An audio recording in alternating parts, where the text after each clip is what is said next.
song. It's called, it was written by my brother, oddly enough, a good many years ago, and I sort of messed around with it. It's called Black 47, or the Corvy's Lament, I think it originally was written for. When we were kids, we played around here. There was a gang of us, we called ourselves, I suppose Jerry Garrity, you'd remember. We called ourselves the Black X. And we played around this area, and there was a railway line here then. It had all changed, and that was Devers Field. And things have improved, and whether they have improved, I don't know. We have apartments, and we have a medical centre, and looking over on the hill, we had the Cotton and Martha, the cottages as we call it. Before that, it was the workhouse. And a lot of people died in that workhouse. And they were buried up here behind me in mass graves. This was given to the local area at the time by the Marquis of Sligo, John George Altamont Brown. And there's thousands buried up there. There's a quarry.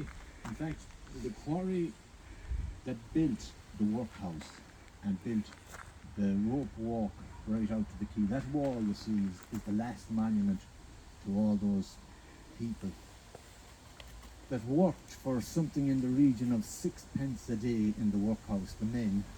The women worked in the laundry, and they did seamstress work and sewed up bags and various stuff like that. The men walked on the walls and they broke stone for the roads. And that quarry was right up here before they put the railway through in the late 19th century.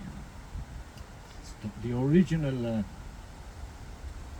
graveyard was right behind the fever factory, which would be, or the fever hospital that was right behind where the soccer pitch is now. If you look at the old Lawrence collection photographs, you'll see it. And the cemetery was right at the rear end of it. So it would have come down almost onto the greenway here. There is a plaque there to those people, but as it built up anyway, so they moved over to the Rocky, and it was consecrated, as Leamy said. But a lot has changed since we were kids growing up. And in fairness, I remember we used to play through it. Now we remember cattle going through it, and I remember a goat or two in it.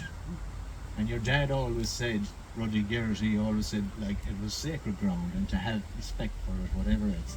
So we did. So I'm going to sing this song.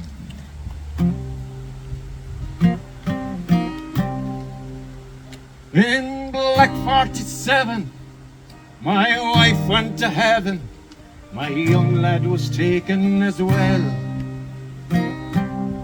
At least I suppose 'twas there they were headed, for the life around Westport was hell. Oh, sadly I watched as their good souls departed, as we carried their bodies along. And all I recall is a pain that was heartfelt, asking why were our people so wrong. I saw ships leave the quay and their cargoes were loaded with the food for the rent that was poor tenants owed. And the promise they made us, it was no good to save us. Pay up, man, or take to the road. Many families were dying from fever and famine. All provisions were in short supply.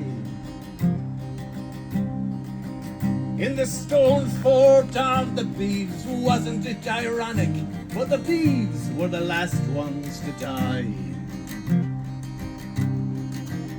There were kind-hearted people who tried hard to save us, but their efforts were really in vain. Tell me, how can a man belly, build a wall round Lord Sligo's domain. I saw ships leave the quay and their cargoes were loaded with the food for the rent that us poor tenants owed.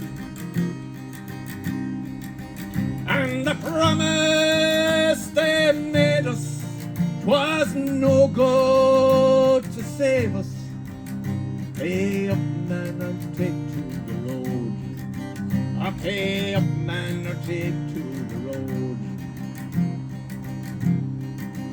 As I looked out on Westport and the hills around Clewbay, as I made my way to Castlebar, I thought of my daughters who survived in the workhouse I see in the hill from afar. But now I am living and working in England, and all of my family have died. My life over here, sure it's not that much better, but at least there's enough to survive. I saw ships leave the quay and their cargoes were loaded with the food for the rents that us poor tenants owed.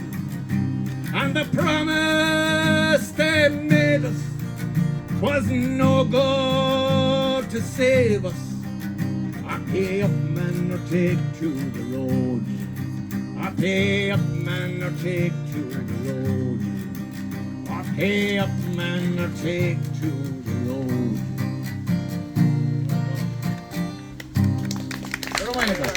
Well done, Charlie. Well done.